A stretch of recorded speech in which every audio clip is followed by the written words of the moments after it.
নমস্কার বন্ধুরা, রান্নাবাটি জমজমাটি চ্যানেলে তোমাদের সকলকে স্বাগত। আবারও চলে এলাম নতুন একটা রেসিপি নিয়ে। আজকে তোমাদের সামনে শেয়ার করতে চলেছি বড়ি ভাজার রেসিপি, কিন্তু একটু টুইস্ট আছে। আমরা এখানে দুই রকম বড়ি নিয়েছি, একটা হচ্ছে মসুর ডালের বড়ি আর একটা সাদা বড়ি। কিন্তু আমাদের বড়িগুলোর সাইজ দেখো ভীষণ ছোট ছোট, পুচকে পুচকে বড়ি ভাজা। এটা ভাতের সাথে, শুকনো ভাতের সাথে খেতে কিন্তু খুব সুন্দর লাগে। তবে আমরা এখানে মসুর ডালে বড়ি নিয়েছি বলে যে তোমাদেরও মসুর ডালে বড়ি নিতে হবে তার কোনো দিব্যি নেই। তোমরা তোমাদের কাছে যেটা অ্যাভেলেবেল আছে তোমরা সেরকম বড়ি নিতে পারো। তো দেখো, আর এখানে ছোটো বড়ি নিলে একটু সুবিধা হবে, খেতেও বেশ ভালো লাগে। এরপর আমরা শুরু করলাম রান্না। এক ধরনের বড়ি ভাজা করে দেখাবো, তার জন্য আমরা এখানে কড়াইয়ের মধ্যে দিয়ে দিচ্ছি সর্ষের তেল। তেল গরম হয়ে গেলে দিয়ে দেবো গোটা জিরে এবং শুকনো লঙ্কা ফোড়ন। দেখতেই পাচ্ছ ফোড়নটা আমাদের খুব ভালো করে ভাজা হয়ে গেছে। তারপর আমরা দিয়ে দিলাম সাদা ছোট বড়ি। দেখো, এবার সব কিছু ভালো করে আমরা এক এক করে ভেজে নিচ্ছি। বড়িটা ভাজতে ভাজতেই আমরা দিয়ে দেবো স্বাদ অনুযায়ী নুন। তারপর আবার সব কিছু দিয়ে ভালো করে ভেজে নেব। দেখতেই পাচ্ছ ভাজতে ভাজতে বড়িটা কিন্তু আমাদের লাল রং ধরতে শুরু করেছে, এবং একটা বড়ি ভেঙে দেখলাম ইজিলি ভেঙেও যাচ্ছে, মানে আমাদের বড়িটা প্রায় ভাজা হয়ে এসেছে।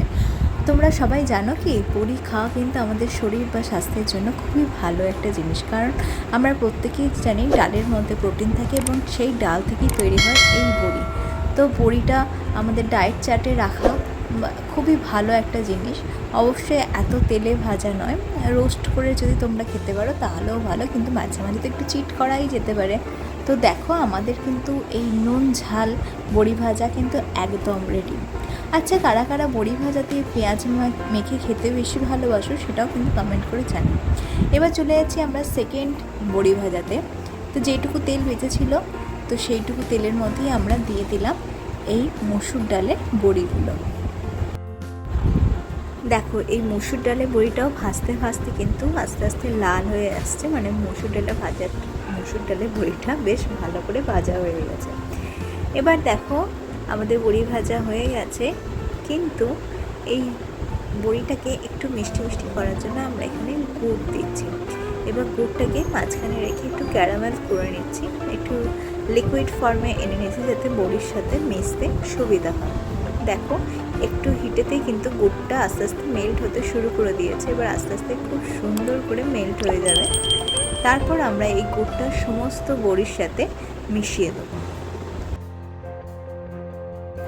দেখো, এখানে যেহেতু আমাদের বড়ির রঙটা লাল ছিল, তাই এটা ভাজার পর কিন্তু আস্তে আস্তে ব্রাউন হতে থাকবে।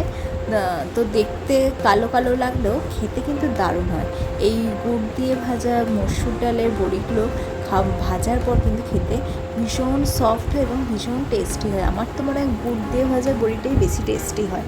মানে দুটোই ভালো, কিন্তু আমার গুড় দিয়ে ভাজা বড়িটাই বেশি ভালো লাগে।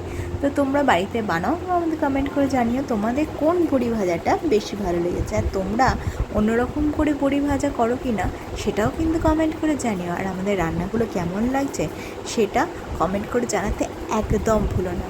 তোমরা আমাদের সাথে থেকো, পাশে থেকো, একটু ভালোবাসা দিও।